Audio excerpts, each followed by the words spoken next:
In this tutorial, I'll show you how to function a block of code. Wait, that's wrong. King Tut! Hello everybody, this is King Tut here and welcome to the video. If you find this video for the first time and you're on YouTube or BitChute, be sure to like and subscribe. If you're on Vlare, be sure to like and follow. If you're on Library, be sure to follow and download.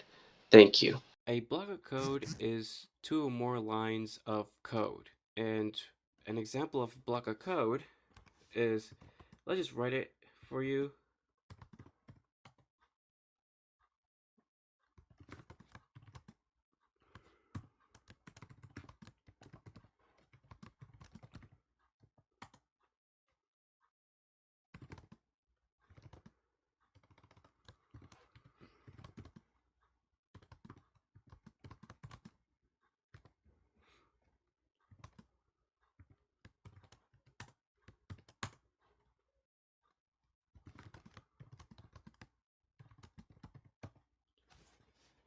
This is an example of a block of code.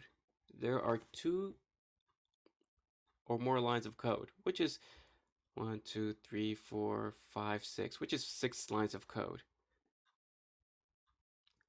And if you really wanted to make use of the code, again, you need to define another variable of the same name. It'll give you errors. But if you wanted to use it again, you can use this, and then copy, and then paste, and then keep on pasting until you're satisfied. And then I'm just gonna clean the code. I'm gonna organize it.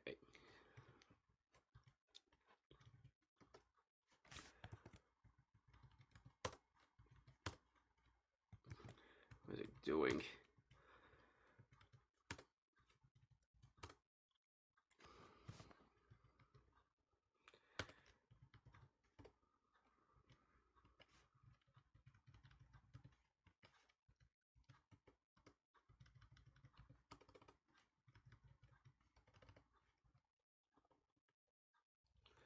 All right. And I need to run this program. We all know what it's gonna do. It's gonna print out hello world, and it's gonna print out 0 2 times. But the whole point here is, if you want to reuse a block of code, you copy and paste that way. Or you can use a function. A function is basically you're encapsulating a block of code into one thing. If you watch Dragon Ball Z, you could understand what I mean. For those of you who don't, they do a lot of encapsulation. They've been encapsulating objects into one capsule. Go ahead and watch Dragon Ball Z. It's awesome. And if you want to watch the original Dragon Ball, go at it. So let's write a function. Just follow along what I do.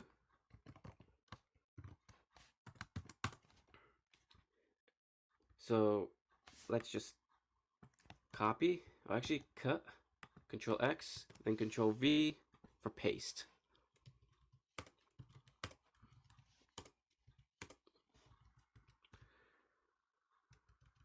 And then just take that out. And then let's do this. So what I did here is I called a function. So to call a function, you just put the function's name and then you put the parentheses. And then you end it with a semicolon. So that's what literally a function means. And the thing inside the function is called its definition. So in math class, you're defining a function, let's just say y, and you're defining it as mx plus b, or mx squared, or mx cubed, or sine x, so on and so forth. But in math class, you're clearly defining a function with a bunch of expressions. And that's what it does. It defines, you're defining a function with a block of code. Or you could define a function as a single line of code. But what I did right now is I've put in a block of code in there. There are two types of functions. A function that returns and a function that does not return. Let's do the function that does not return. This is a function that does not return.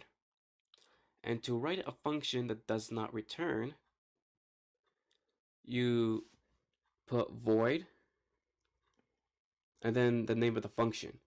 And then you put the parentheses. And then you put these curly braces. And inside that curly brace, you just give its definition. You just put a block of code in there to define the function. And if you want to call in the function, you put the function's name, and then you put the parentheses with the semicolon. A function that returns, let's take out void. And then you put the data types that I have mentioned in the data tutorial. So let's just do int for now. So technically, this function kind of acts like a variable. And then the return function, the keyword to return, it gives the function itself value. Alright, it returns the function value. So let's just put return 5 and then end it with a semicolon. And you call this function the same way as you would do void. But the difference between them is this is not going to do anything. All it does is just going to return 5. But you could actually display a function on the console. So let's do cout and line, and then let's run this program.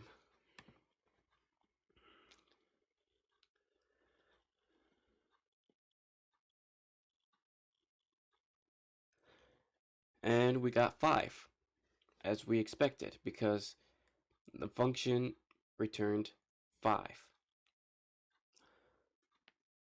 Well, you're not just limited to returnable and non-returnable functions.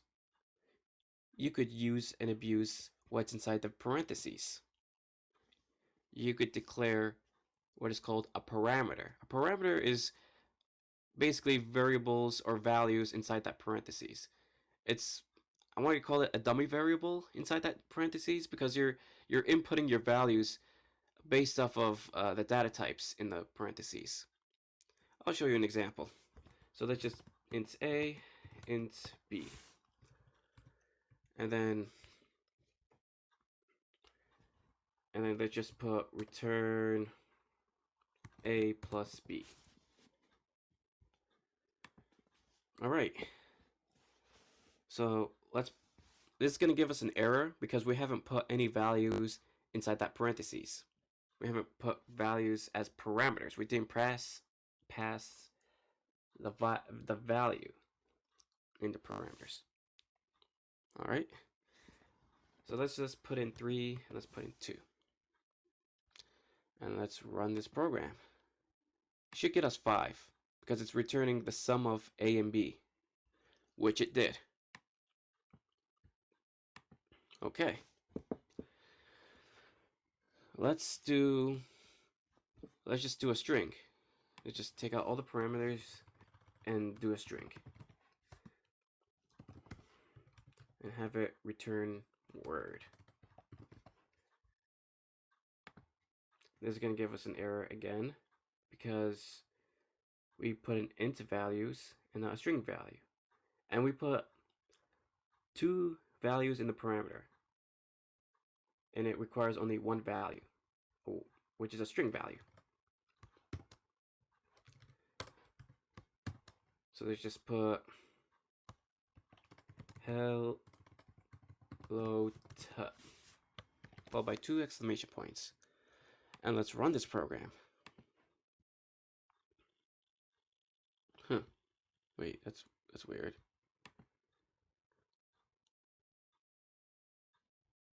Hold on.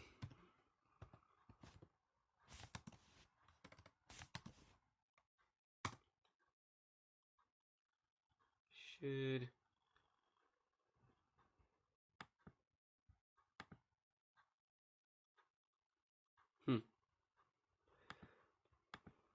That's weird.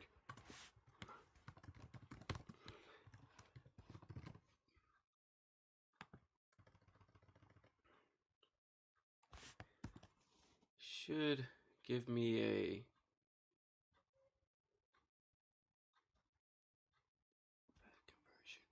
Oh, if you want to return a string, you have to change this data type as well. That was my mistake. Hey, at least I'm learning as much as you're learning. So it should actually work. Which it did. Let's do a practical example. Just take out all of this. And then let's do int sum. A int B. And then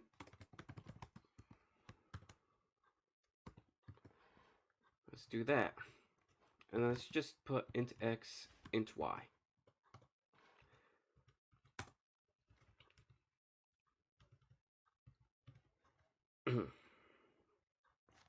And then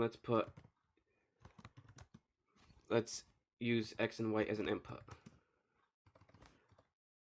And then let's just output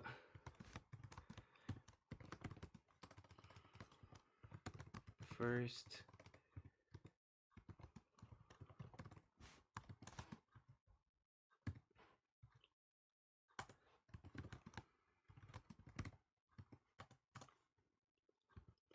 and then let's just copy all of that. To copy, Control C, and then to paste, Control V.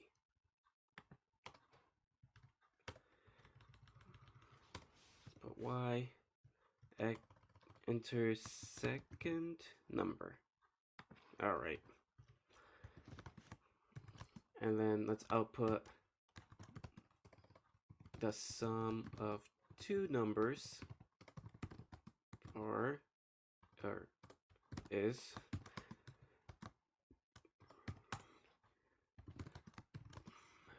CO sum A and B. Everything should be fine. Oh, right. Wow. This is not my day. Alright. So what's going to be doing is I have declared a variable. And I declared two variables in one line. Then I output enter first number. And then I put x as the input, which prompts the user to put in its first number. And then it's going to end the line, which is an equivalent of enter. So it's going to skip a line. And then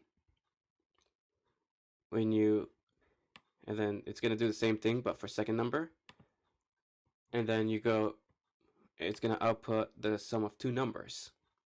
So let's run that program.